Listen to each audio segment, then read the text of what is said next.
9장 8절에서 17절까지의 말씀입니다.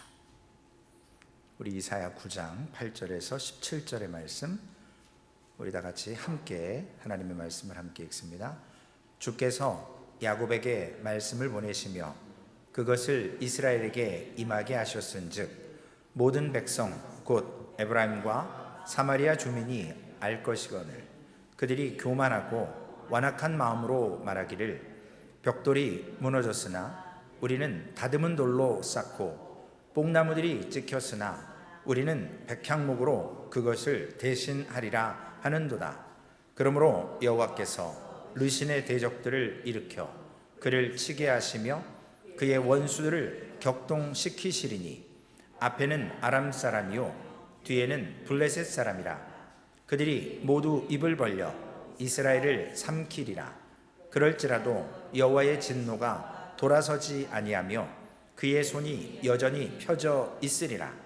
그리하여도 그 백성이 자기들을 치는 이에게로 돌아오지 아니하며 만군의 여호와를 찾지 아니하도다.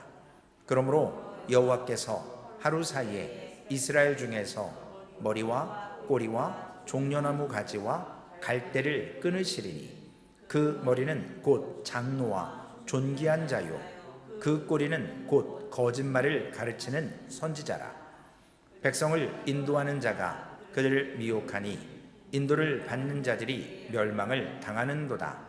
이 백성이 모두 경건하지 아니하며 악을 행하며 모든 입으로 망령되이 말하니 그러므로 주께서 그들의 장정들을 기뻐하지 아니하시며 그들의 고아와 과부를 긍휼히 여기지 아니하시리라. 그럴지라도 여호와의 진노가 돌아서지 아니하며 그의 손이 여전히 펴져 있으리라. 아멘. 어떤 회사가 부도가 났습니다. 망했다는 소리를 들었는데 두 종류의 회사가 망하는 게 있습니다. 하나는 회사의 빚을 새로운 오너가 떠안고 공장과 인폴리어들은 그대로 가고 오너만 바뀌는 경우, 또 한 가지는 완전히 디스트로이 돼서 완전히 회사 자체가, 공장 자체가 무너지고 모든 사람이 떠나는 것, 망하는 것도 종류가 있는 것이거든요. 새로운 주인이 나타나서 그것을 받아서 새롭게 이끌면 그 회사는 망했지만 사무실이나 공장이 폐쇄되지 않습니다. 그러나 완전히 주인을 찾을 수 없고 공장과 모든 사무실이 폐쇄되고 무너져 버리면 더 이상 어느 누구도 그곳에 새롭게 그것을 인수해서 할 사람은 거반 없습니다. 오늘 본문에 이스라엘에 대한 평가가 이것입니다. 오늘 설교의 제목이 이스라엘의 멸망의 원인인데 그들이 왜 이렇게 폐허가 된 것처럼 망한 것처럼 멸망을 당했을까? 오늘 첫 번째로 8절과 9절에 보면 먼저 8절에 주께서 야곱에게 말씀을 보내시며 그랬습니다. 하나님이 우리에게 말씀을 보내셨다. 9절 말씀에도 보면 모든 백성에게 주셨습니다. 말씀을 주셨는데 그들이 교만하고 완악한 마음으로 그것을 받아들이지 않습니다. 오늘 우리가 하나님의 말씀을 우리에게 주셨다, 하나님이 말씀을 보내셨다 하는 의미는 뭐냐면 우리의 삶에 어떠한 사건, 어떠한 일, 이런 것들을 통해서 하나님은 말씀을 주시는 거예요. 우리의 상황을 통해서. 하나님은 신약시대에는 지금 우리가 사는 신약시대요, 성경의 시대 말고 거의 아무에게도 직통으로 말하지 않습니다. 그런 사람들은 거의 가짜가 많아요. 정말 일부분의 사람들에게는 주실 줄 모르겠지만 저도 안 받아봐서 몰라요. 그러나 중요한 것은 하나님은 분명히 우리의 일들을 통해서 말씀하십니다. 이것은 뭐냐면 그 일을 통해서 우리에게 워링을 주시는 거거든요. 경고를 줍니다. 10절 말씀에 보면 어떠한 일을 주시냐면 벽돌이 무너졌습니다. 그런데 우리는 벽돌이 무너진 이유는 관심 없어요. 벽돌 무너졌어? 그러면 새롭게 다듬은 돌로 쌓아놓으면 되지. 뽕나무가 찍혔습니다. 그러면 더 좋은 백향목으로 그걸 대신하면 되지. 원인과 이유에 대해서는 관심이 없고 그냥 일 처리하는 데만 관심이 있어요. 이스라엘 백성들이 이스라엘 땅이 망하기 전에는 하나님께서 좋지 않은 일을 허락하심으로 그들의 상태, 즉 영적인 상태죠. 그걸 경고하세요. 그게 바로 하나님이 말씀을 보내셨다라는 의미예요. 그런데 이스라엘 백성들은 이것을 진지하게 생각하는 것이 아니라 벽돌 무너졌어? 새로운 다듬은 돌로 채워놓으면 되고, 뽕나무가 어떻게 됐습니다? 그러면 그걸 어떻게 하는 거예요? 뽕나무가 찍혔으면 백향목으로 더 좋은 곳으로 우리가 심든지 대신하면 됐지. 하나님이 주시는 말씀의 의미, 즉 내가 오늘 나의 삶의 모습을 전혀 하나님의 간섭과 계획이 없는 것으로 생각하고 살아가는 것이죠. 그래서 주께서 야곱에게 말씀을 보내었다라는 말은 이스라엘 백성들에게 전쟁이라든지 어려운 상황을 통해서 하나님이 지속적으로 말씀하시는 거예요. 선지자에게 말씀하지만 일반 백성들에게 경고하시는 겁니다. 전쟁을 통해서 혹은 이스라엘 백성들에게 분명한 메시지를 전달하고자 하시는데, 그 메시지를 이 사람들은 어떻게 받아들이냐면 반성하거나 그것을 생각해 보려는 여지가 전혀 없는 거죠. 왜냐? 잠시 후에 말씀드리겠지만 하나님이 우리를 외면했고 하나님과 우리의 관계가 끊어졌고 이렇게 생각하는 거예요. 하나님이 우리를 버리셨다라고 생각하고. 지난주에 설교를 잠시 리뷰해 보면 우리의 삶에 우연은 없어요. 우연이 없다고요. 우연처럼 보이는 사건들을 통해서 하나님은 분명히 하나님의 놀라우신 섭리를 우리에게 말씀으로 보내시는 거예요. 사건을 통해서. 그것을 보는 사람과 보지 못하는 사람은 결과가 달라집니다. 우리가 어떤 사람이 교만하다. 저 사람 진짜 교만해. 최진 목사는 어떻게 저렇게 교만할까? 왜 우리가 상대방을 교만하다고 판단할까요? 성경이 말하는 교만의 의미가 뭐냐면요, 오늘 이러한 일을 통해서 하나님이 말씀하시는 그 메시지, 그 말씀을 주셨음에도 불구하고 그 메시지는 외면하고 물질적인 피해, 상황, 복구만 하는 거예요. 즉 부단히 노력해서 원상태로 만들어 놓는 거에만 관심이 있지 하나님의 사인이나 하나님의 경고나 하나님의 메시지에는 무시하는 것이 교만이에요. 교만은 다른 것이 아니에요. 나 잘났다고 하는 것도 교만이지만 하나님이 자꾸 상황을 통해서 우리에게 말씀하시고자 하는 게 있다는 거죠. 그런데 우리는 그걸 전혀 개의치 않고 일처리만 하는 거예요. 교회 지붕에 구멍 났네?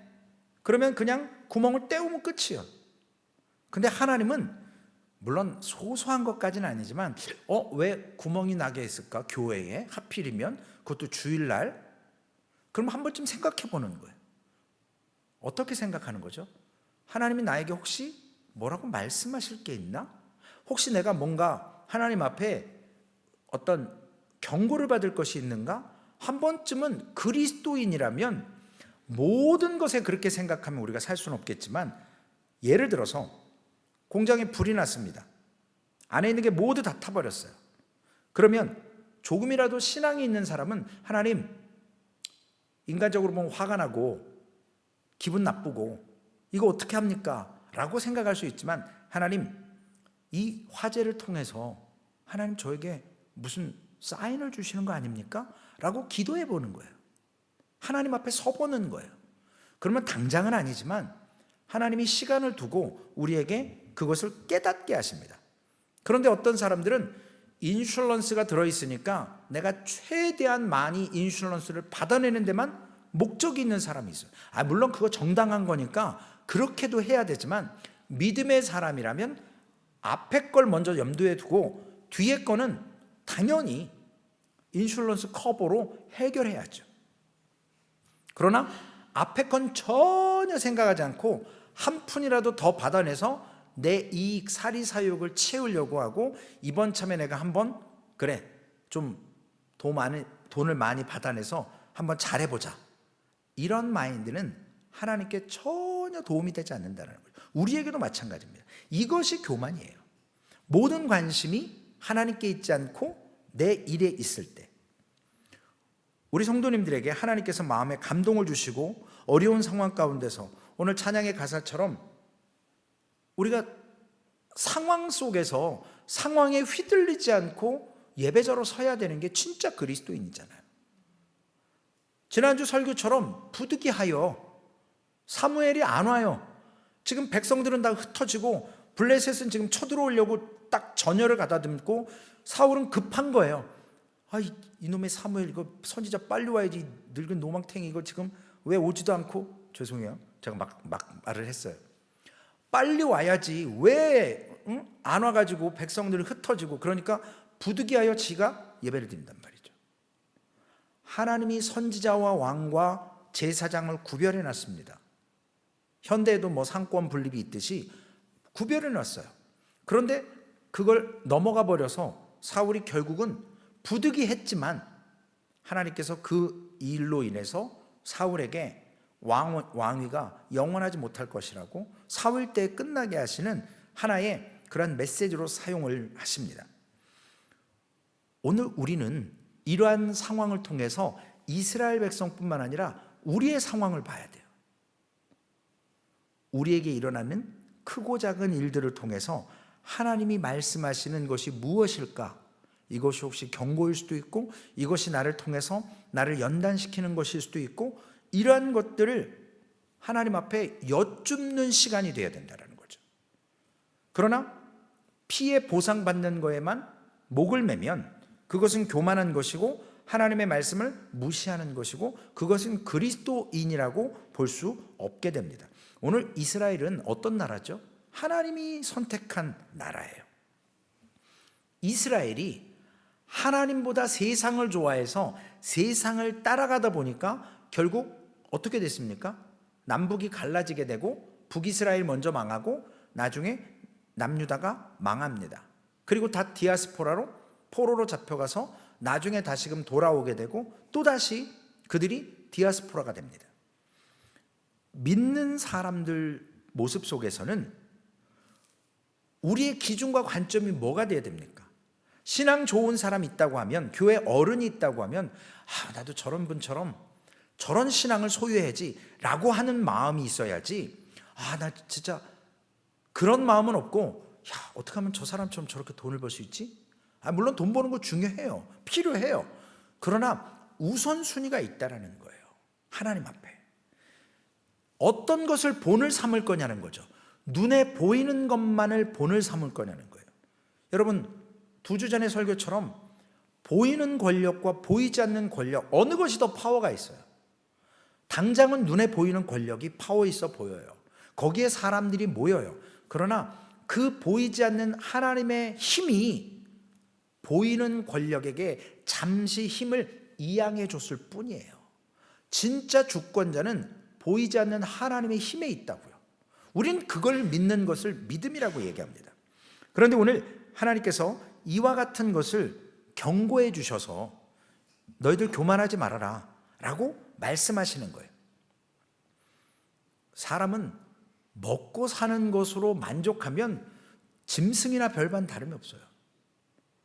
우리 그리스도인들을, 적어도 사람이라고 하는 것은 생각할 줄 알고 고뇌할 줄 알아야 되는 것이거든요.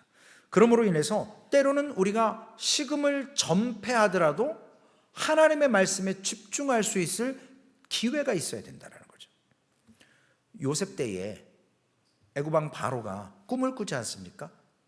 막 흉한 꿈을 꾸잖아요. 좋은 꿈도 꾸고.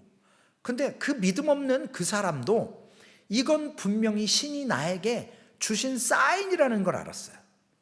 그래서 나라의 박수, 무당과 점술자들 다 불러들여서 해석하라고 하지만 아무도 해석을 못합니다. 왜냐?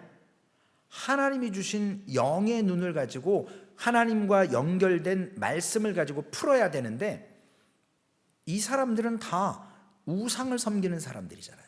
하나님의 사람들이 아니에요. 그러나 요셉이 감옥 그 음침한 곳에 오랜 시간 갇혀 있을 때 그걸 기억해서 그 요셉을 불러다가 해석을 통해서 하나님께서 요셉을 총리 대신을 앉히고 그 꿈이 해결되고 나라의 국운이 달린 일에 7년의 풍년과 7년의 흉년을 잘 관리해서 주변의 국가들에게까지도 좋은 영향력을 끼치지 않습니까? 하나님의 뜻을 알아가려고 하는 모습 속에 그런 은혜를 주셨습니다.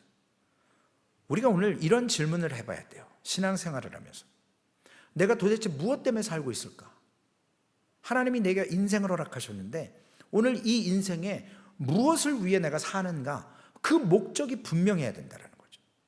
우리가 이걸 놓칠 때가 많거든요. 삶이 분주하고 곤고하고 삶이 고단하면 진짜 중요한 걸 놓고 눈에 보이는 걸 쫓을 때가 있어요.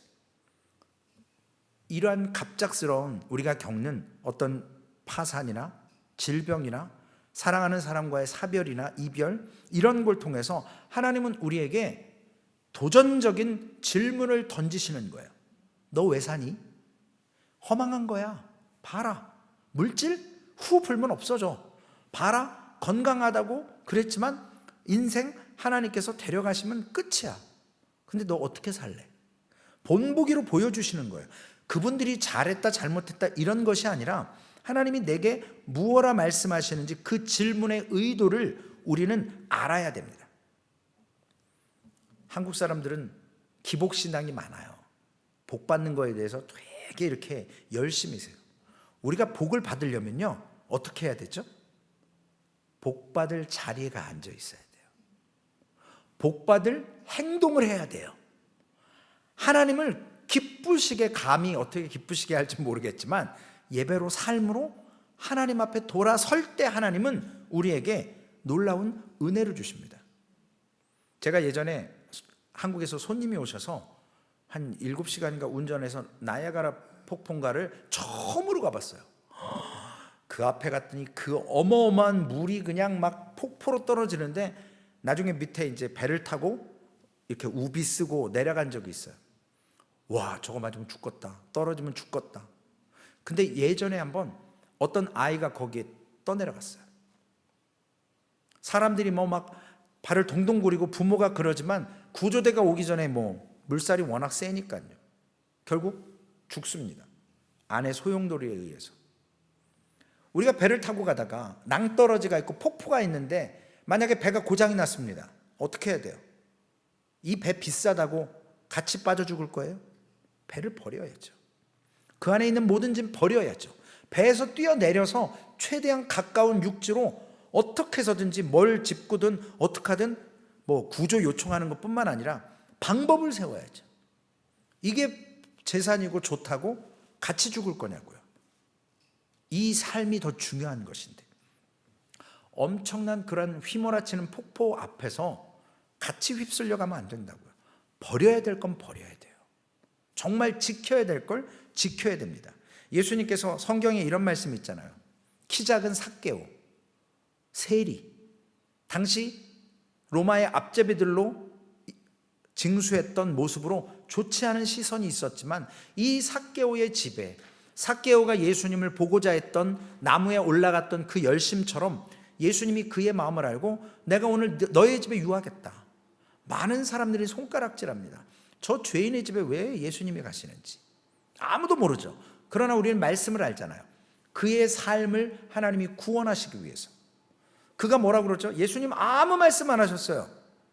예수님, 제가 제 재산의 절반을 가난한 자들에게 나눠주겠습니다. 그리고 누구한테 뺏은 거 있으면, 토색한 거 있으면 내가 율법에 따라 4배로 갚겠습니다. 예수님 뭐라고 저러고 아무런 코칭 안 하셨어요. 그런데 삭개오가 자발적으로, 그는 돈의 목적이 있던 사람이에요. 돈이 많았고요. 돈 버는 방법을 알았어요. 그런데 이제는 그의 목적이 돈 버는 목적이 아니라 어떻게 하면 하나님의 말씀대로 살까로 목적이 바뀌어버리니까 이 물질을 그렇게 쓸 수 있는 거예요. 이것이 믿음이라는 거죠. 그렇게 함으로 그는 멸망의 자리에서 구원의 자리로 오늘 이 집에 구원이 이르렀다 그러잖아요. 교회 다녔습니까? 그가 무슨 신앙 고백을 했어요? 그가 뭐 막 그냥 주야주야하고 기도를 했어요? 아니요. 하나님은요, 그 영혼이 회심하고 돌아오는 그 모습을 통해서 구원이 임했다고 말씀을 하십니다. 그의 마음속에 엄청난 변화가 일어난 거죠. 그걸 통해서 그는 하나님이 부어주시는 복을 누릴 수 있게 됐습니다. 복 받는 자리에 선 거예요. 그런데 또 정반대의 사람이 나오죠. 부자 청년이 나오잖아요.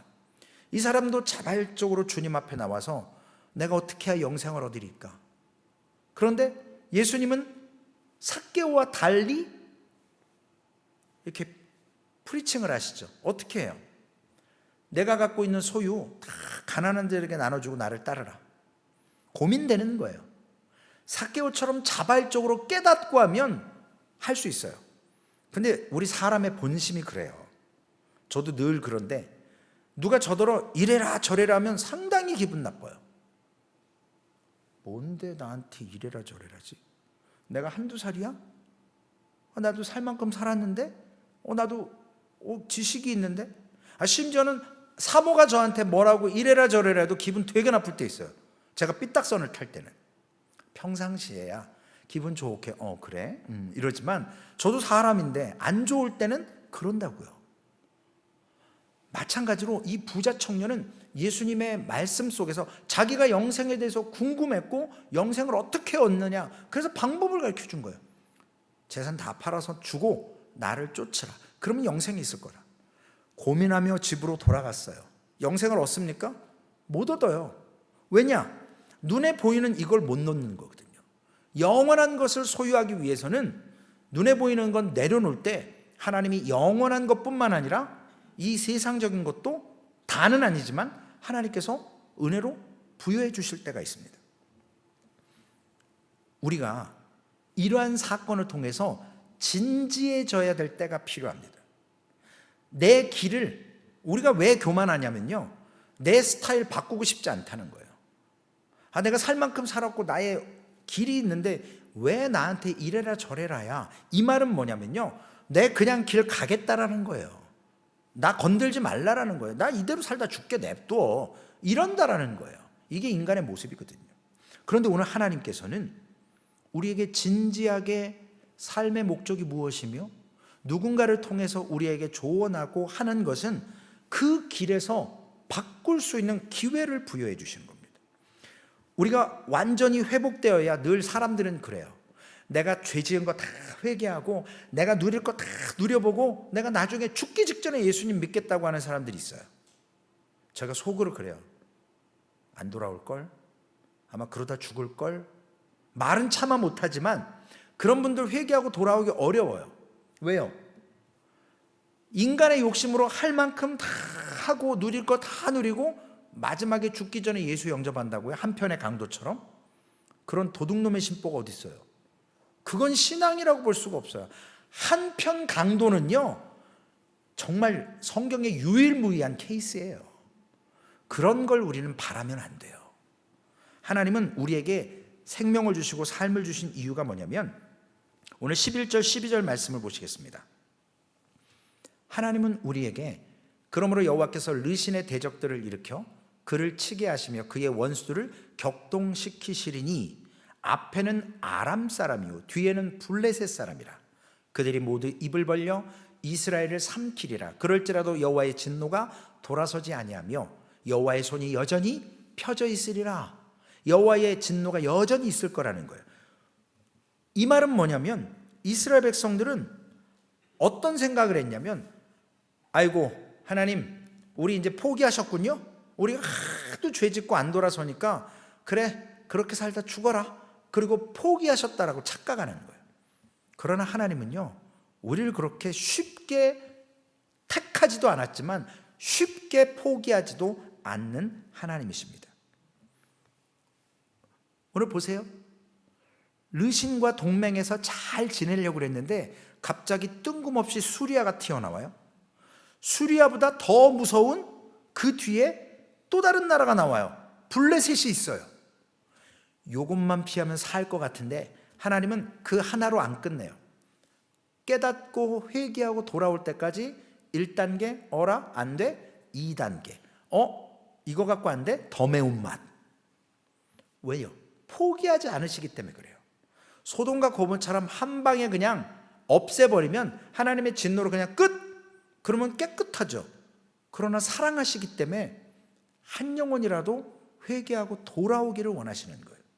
그래서 이스라엘 백성들이 자신들에게 닥쳤던 이 어려움이 하나님과 연결시키고 하나님이 자기네들을 버렸다고 생각했지 하나님이 지속적으로 포기하지 않았다라는 걸 전혀 생각하지 못했어요.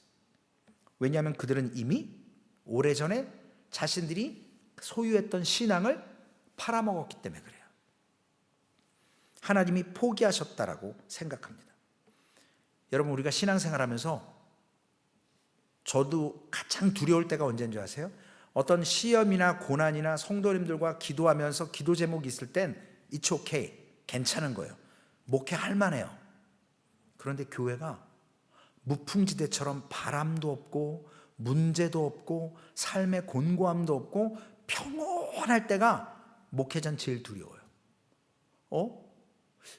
이게 인생이 아닌데?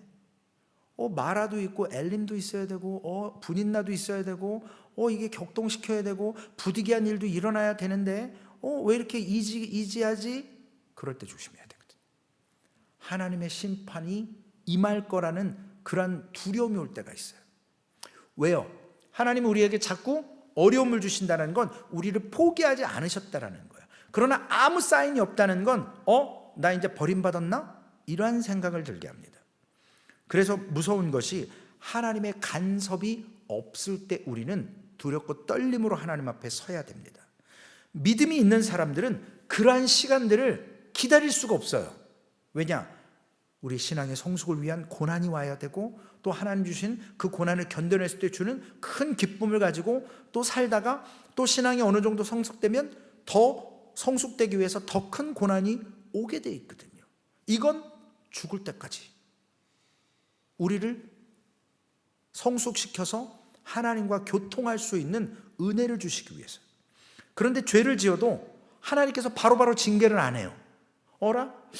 그러면 사람이 두 가지 반응이 나오거든요. 에라 모르겠다, 내 맘대로 살자, 그리고 갈 때까지 가는 사람이 있고, 믿음이라고 조금이라도 있으면 가다가 이쯤 되면 나를 머리채를 잡을 때가 됐는데 한 대 치실 만도 한데 인생 채찍과 사람 막대기로 한 번쯤은 나를 치셔야 될 텐데 왜 안 하시지? 그럴 때 두려움이 오는 거예요. 이건 영적인 두려움인 거죠. 하나님 앞에 분명히 내가 잘못한 거 아는데 채찍을 안 맞을 때 두려운 거예요. 믿음이 있다면. 하나님 앞에서 종교적으로 위선적으로 살 땐 이런 거 절대 느낄 수 없습니다. 하나님은 오히려 놔주기를 바라는 거죠. 오늘 하나님은 뭘 보세요? 우리의 중심을 보세요. 우리가 어떤 옷 입은 거, 어떤 삶을 사는 거, 물론 그것도 중요할 때가 있어요. 그러나 가장 중요한 건 인간의 눈에 보이지 않는 하나님이 보시는 그 우리의 중심. 우리는 겉모습으로 판단할 때가 많잖아요.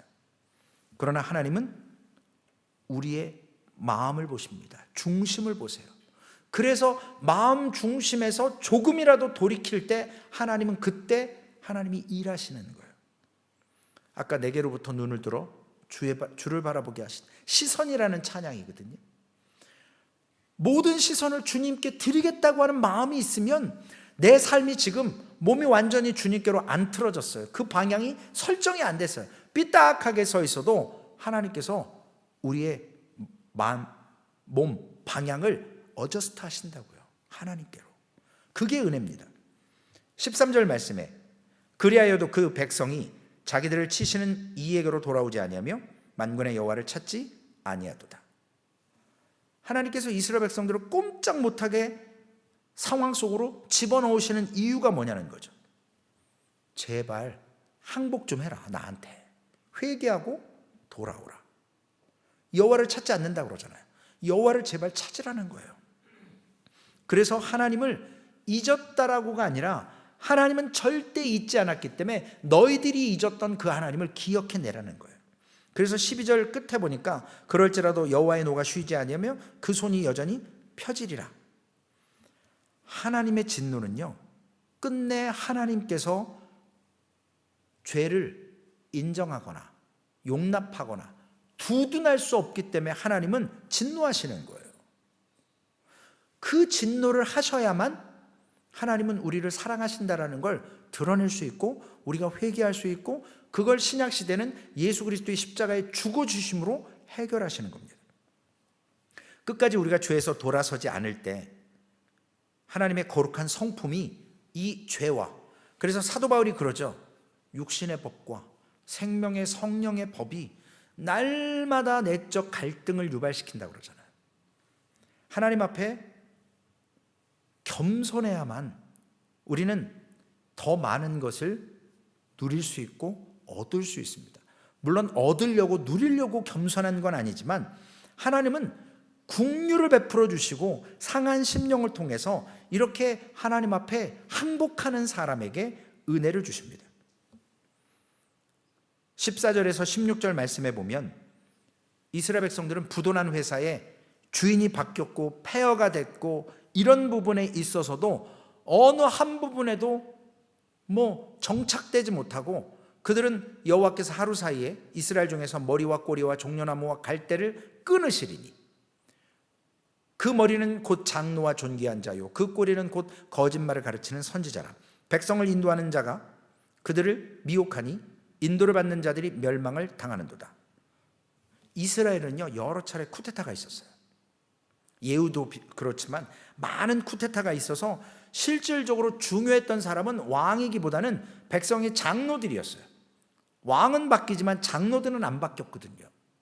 그래서 이 장로들이 충언을 할 줄 알아야 되는데 왕이 권력이 있으니까 단칼에 그냥 명령만 하면 죽으니까 간신배처럼 왕이 잘못해도 하나님 앞에 불법을 저질러도 이거 불법입니다라고 못하고 아첨을 하는 거예요. 그리고 선지자들, 그 거짓 선지자들은 어떻게 합니까? 계속 리플레이 하는 거예요. 고장났어요. 옛날로 얘기하면 녹음기가 고장난 거예요. 똑같은 말만 계속해요. 뭐라고요? 축복의 메시지만 전해요. 잘 될 겁니다. 괜찮습니다. 계속 인간적인 말만 하는 거예요. 하나님의 심판의 메시지는 안 해요. 누구만 하느냐? 하나님과 연결되어 있는 선지자들만 하는 거예요. 그러니까 선지자들은 죽일 놈들이고 이 장로들과 거짓 선지자들은 왕에게 아첨하고 축복의 말만 전하니까 왕이 그들의 그걸 통해서 그 일을 하는 겁니다. 그래서 머리와 꼬리예요. 머리와 꼬리를 잘라내더라도 몸통만이라도 돌아오라는 거예요. 하나님의 말씀이에요. 그래서 선지자는 이스라엘의 도덕적인 상태에 대해서 늘 생각해야 됩니다. 제가 전에 섬기던 교회에서는 물론 그러지 않았다고 볼 수는 없지만 성도님들의 영적 상태에 대해서 그렇게 관심 있지 않았어요. 솔직한 얘기로. 제가 담임이 아니었기도 했고 물론 다 담임 목사 아니었죠. 목회를 하면서도 그런 쪽에 그렇게 관심이 없었어요. 근데 유달리 소망교회에 와서는 성도님들 한 분 한 분의 영적 상태에 대해서 제가 되게 민감해요. 그런 모습들이 눈에 띄어요. 아, 저분 지금 참 힘들구나. 아, 저분 지금 참 은혜 속에 있구나. 고난 가운데서도 감사하는구나. 이스라엘의 영적 상태를 통해서 하나님께서 선지자들에게 이 진노의 말씀을 가감없이 전하게 하십니다. 선지자들이 누구예요? 미르바, 미츠벳, 망대 위에서 파수꾼처럼 하나님의 말씀과 세상과의 그 잘못됨을 온전히 선포할 수 있는 사람이어야 돼요. 파수꾼은요 졸면 안 돼요. 적군이 오는지 안 오는지 이 성으로 누가 가까이 오는지 보고하게 돼 있거든요. 그러니까 24시간 로테이션으로 돌면서 가장 높은 곳 그 미스바, 미츠벳 그 망대에 서서 바라보는 거예요. 주위를 둘러보는 거예요. 교회 안에 우리 믿음의 사람들이 이러한 영적 상태를, 우리의 영적 상태들을 우리가 민감하게 서로 돌아볼 수 있는 교회가 건강한 교회입니다. 그것이 망하지 않는 길이에요.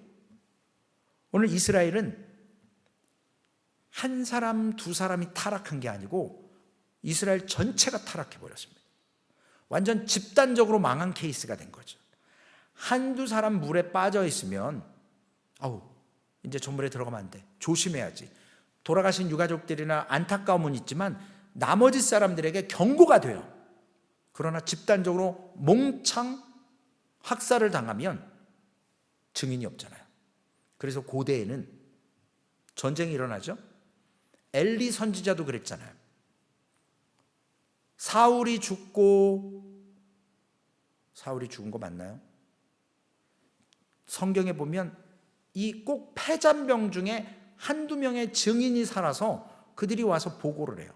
우리가 완전히 다 진멸당했다, 어떻게 죽었다, 어떻게 됐다. 왜냐? 살아남겨두게 돼 있어요. 그래야 다른 이웃 나라들이 두려워할 수 있거든요. 그냥 다 죽여버리면 아무도 모르잖아요. 교회는요, 하나님의 생명력 있게 말씀과 성령 하나님의 운행하심이 있어야만 합니다. 소망교회에 이 말씀을 주시는 이유는 17절 말씀처럼 이 백성이 모두 경건하지 아니하며 악을 행하며 모든 입으로 망령되이 말하니. 여러분, 하나님의 말씀이 없으면 두 가지 현상이 딱 일어나요. 첫째, 죄를 짓는 사람이 죄 짓는 걸 더 확신을 가지고 막 죄를 더 져요. 왜냐? 채찍이 없으니까요. 말씀이 없으니까요. 내 맘대로 하는 거예요. 자기 소견대로 할 수밖에 없었던 게 왜 그랬죠? 하나님의 말씀이 그 이상이 힘이 있기 때문에 그래요. 두 번째, 말씀이 없으면 일어나는 두 번째 현상은 뭐냐면, 그나마 말씀을 조금이라도 의지했던 사람들은 가치관에 혼란이 오기 시작해요. 분명히 하나님의 말씀은 이렇게 살라고 그랬는데 세상과 모조리티와 모든 것들이 세상적으로 가거든요. 하나님 편이 아니라. 그러면 나도 글로 가게 돼 있어요. 그러면서도 마음이 어때요? 불편하거든요. 말씀은 이랬는데 삶은 이렇게 된다. 말씀이 없을 때 두 가지 현상이 일어납니다. 그래서 이스라엘의 머리와 꼬리, 이걸 썩었기 때문에 잘라버려서라도 몸통만이라도 하나님을 두려워하고 하나님 앞에 돌이키게끔 하나님은 원하시는 겁니다. 결론의 말씀입니다. 이러한 것을 통해서 세상을 따라가지 않고 용기 있게 하나님의 말씀 앞에서 서게 하려는 하나님의 뜻 가운데 우리는 분명히 빛 가운데로 나와야 돼요. 소금의 역할을 감당하려고 애를 써야 합니다. 어두운 구석일수록 죄가 찾아듭니다. 짐승들은요, 어두운 곳을 찾아 들어가요. 숨어야 되니까요. 인간을 두려워하거든요. 첫 번째, 이러한 것을 볼 때 우리가 한 사람 한 사람 맛을 회복하려면 성경이 옳다라고 인정하는 것이 필요합니다. 구약에 있는 말씀이 옛날 이스라엘 백성들 그렇게 살다 죽었구나, 그것이 아니라 오늘 나의 영적 상태도 이스라엘의 멸망 원인 못지않게 우리의 삶에 녹아들어 있다라는 거예요. 그걸 깨달아야 된다라고 주시는 겁니다. 내게 주신 임무, 사명을 잘 감당하고 있는지 하나님의 말씀을 통해서 말씀이 옳습니다, 말씀이 그렇다면 그렇습니다라고 인정해야 돼요. 말씀은 그렇고요 목사님, 삶은 또 이렇지요, 부득이하여. 아니요, 하나님의 말씀 앞에서 부득이함이 어디 있어요? 말씀이 그렇다고 하면 그런 거예요. 100명의 사람, 1억 명의 사람, 10억이 아니라고 해도 하나님의 말씀이 그렇다 그러면, 죄라고 하면 그건 죄인 거예요. 동성연애가 그런 거고요.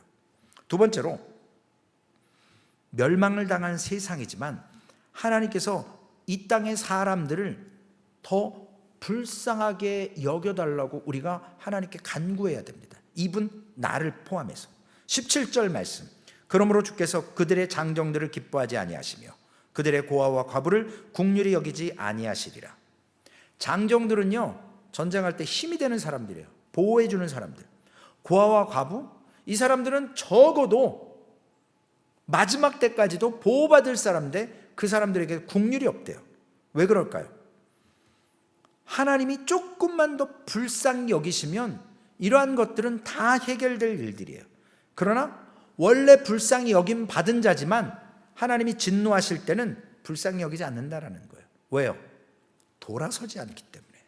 메시지를 주지만, 하나님의 하나님께서 불쌍히 여기시는 것, 어려운 문제의 어떤 해답입니다. 우리는 경제적으로 활성화되는 것, 좀 더 많은 방법을 통해서 할 수 있는 것보다 하나님의 긍휼하심을 바라야 되거든요. 하나님의 백성이라면. 왕의 마음은 시시각각 바뀌어요. 그러나 하나님의 마음은 한결같으십니다. 진노 중에라도 회개하면 돌이키시는 거예요. 마지막 말씀입니다. 이미 오늘 본문에 있는 것처럼 하나님께서 우리에게 말씀을 보내주십니다. 앞으로도 보내주실 것이고 지금도 보내주세요. 어려운 가운데 발부둥치고 몸부림치는데 하나님께서 반성하지 않는 사람들에게, 회개하지 않고 자신의 모습을 돌아보지 않으면 강도가 강해지는 거예요. 그러다가 회개하고 돌아오라고. 물론 영원히 회개하지 않을 수도 있지만 하나님은 포기하지 않으시는 거예요. 그래서 우리가 하나님 앞에 나의 모습을 진지하게 생각해 봐야 됩니다. 정치인들 투표할 때는 막 온 동네 다니면서 굽신굽신거리죠. 당선만 되면 코빼기도 안 보이잖아요. 기업인들 이익을 추구하는 데는 사활을 걸지만 뭔가 도움이 필요한 곳에는 물론 하는 기업도 많지만 마찬가지예요. 싹군 목자 그럴 수밖에 없어요. 저 영혼이 죽든지 말든지 관심 없어요. 그래 나만 잘 살면 돼? 아니요. 우리는 공동체라고 얘기하잖아요. 원바디라고 이야기하잖아요. 진정한 소망교회가 원바디가 될 수 있을까요? 그렇게 노력을 해야죠. 우리가 그렇게 지금까지 못 살았으면 그렇게 만들어 가도록 하나님의 국류를 위해서 하나님의 주신 상황과 말씀을 통해서 깨달아야죠. 그 말씀이 걸림돌이 되는 것이 아니라 그 말씀이 우리의 디딤돌이 되어서 우리가 건너갈 수 없지만 예수 그리스도의 십자가의 죽으심으로 우리가 넘어갈 수 있도록 유월절 사건처럼 멸망의 자리가 아니라 은혜의 자리로 오늘 하나님은 우리의 상황을 말씀을 통해서 전해주십니다. 우리에게 우연은 없습니다. 그 우연 같은 일 가운데 하나님의 신비한 하나님의 놀라운 은혜가 있습니다. 하나님의 섭리가 있어요. 지난주 말씀처럼 우리에게 오늘 여러분 삶에 벌어지는 일들 우연 같지만 하나님은 저는 바둑을 모르지만 세수 내수 앞을 놓고 흑돌과 백돌을 놓는다 그러는데 모르겠습니다. 하나님은 세수 내수가 아니라 우리의 마지막까지 아시고 하나님은 하나님의 섭리로 인도하시는 거예요. 하나님께서 주시는 그 삶을 오늘 헌신하시면서 내가 오늘 주신 은혜가 뭔지, 삶에 허락하신 이유가 뭔지를 오늘 우리가 누리면서 소망교회가 그렇게 세워져 가서 이스라엘 백성들의 멸망의 원인을 우리에게 혹시 있다면 우리도 그걸 걷어내는 작업이 필요합니다. 우리도 영적인 상태에 관심을 갖는 게 필요합니다. 하나님의 국류를 바라는 것, 하나님은 결코 우리를 포기하지 않으셨기 때문에 우리가 포기했던 것을 돌이켜서 하나님 앞에 서시는 그러한 믿음의 삶 되시기를 주님의 이름으로 부탁을 드리겠습니다. 기도하시겠습니다. 살아계신 아버지 하나님 감사합니다. 하나님께서 주신 은혜가 크고 그 은혜를 통해서 하나님 오늘도 이스라엘 백성들의 영적 상태가 어떤지 저들에게 꾸짖으시고 저들을 사랑하셨기에 진노하시고 하나님은 결코 죄와 함께 동거할 수 없기에 그 죄를 아버지 하나님 심판하셔서 진노하셔서 하나님 그것을 해결하시고 하나님의 백성들을 품어주시는 것을 보게 됩니다. 하나님 소망교회도 이 말씀을 통해서 이스라엘 백성이 멸망했던 원인이 우리에게 아니 나에게 있지 않은가 다시금 돌이켜보게 하여 주옵소서. 그리하여서 하나님 이 나의 삶 속에 하나님이 생명을 연장시키시고 특별히 소망교회에서 공동체로 살아갈 수 있도록 허락하신 은혜를 하나님 깨닫고 그 말씀 앞에서 그 상황을 통해서 하나님 붙들고 나아가는 심령 되게 하여 주시옵소서. 그럴 때 주님을 더욱더 기쁘시게 하며 주님과 동거함으로 말미암아 더욱더 하나님이 허락하시는 은혜의 자리에서 누리고 맛보고 이 땅에서 천국을 경험하는 소망 공동체 되게 하여 주시옵소서. 우리 구주 예수님의 이름으로 감사하며 기도 올리옵나이다. 아멘. 하늘에 계신 우리 아버지여 이름이 거룩히 여김을 받으시오며 나라의 임하옵시며 뜻이 하늘에서 이루어진 것 같이 땅에서도 이루어지리다. 오늘날 우리에게 일용할 양식을 주옵시고 우리가 우리에게 죄 지은 자를 사하여 준 것 같이 우리의 죄를 사하여 주옵시고 우리를 시험에 들게 하지 마옵시며 다만 악에서 구하옵소서. 대개 나라와 권세와 영광이 아버지께 영원히 있사옵나이다. 아멘.